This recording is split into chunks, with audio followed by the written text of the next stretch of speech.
Сәлем оқырман. Бүгін Аружан интервью берген болатын. Аргенмен болған жағдайдың бәрін қалай болғанын баяндап берді. Тұрады бір кезде жерінен ұстап алады ғой. Шошқа деп есікті ашады. Кір дейді, короче.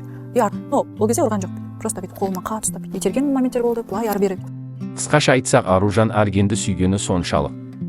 Күйеуге шығуға дейін сұрап алды деуге болады. Келіндік қызметін бастапқы күндерінде Аружан Аргеннің ашулығын бірінші рет көріп аң-таң болған. Жігіт басында ашылмай, үйленгеннен кейін шынай бетпердесін көрген екен қызымыз.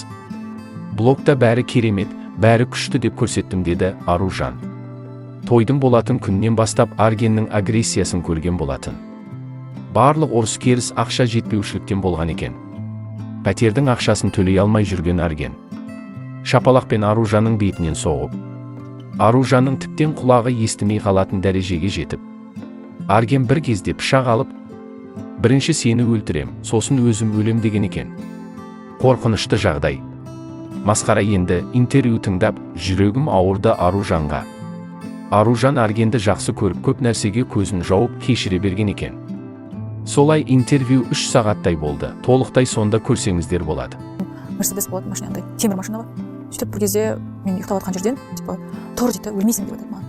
Өлмейсің дейді, мен түсіп көріп жатырмын. Ал Арген болса осы жағдайға былай жауап берді. Шыдамдылықтың өзінде де шегі болады.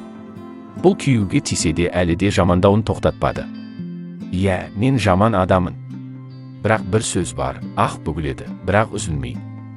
Ораз алдында айтайын, Аружанның сөздері тек 20% дұрыс. Бірақ не үшін сұхбат береді? Мен еркек басыммен тілімді әлі тістеп отырамын. Көзге шөп салмадым дейді Арген. Солай. Енді кімдікі өтірік, кімдікі шын? Сіздер кімге сенесіздер?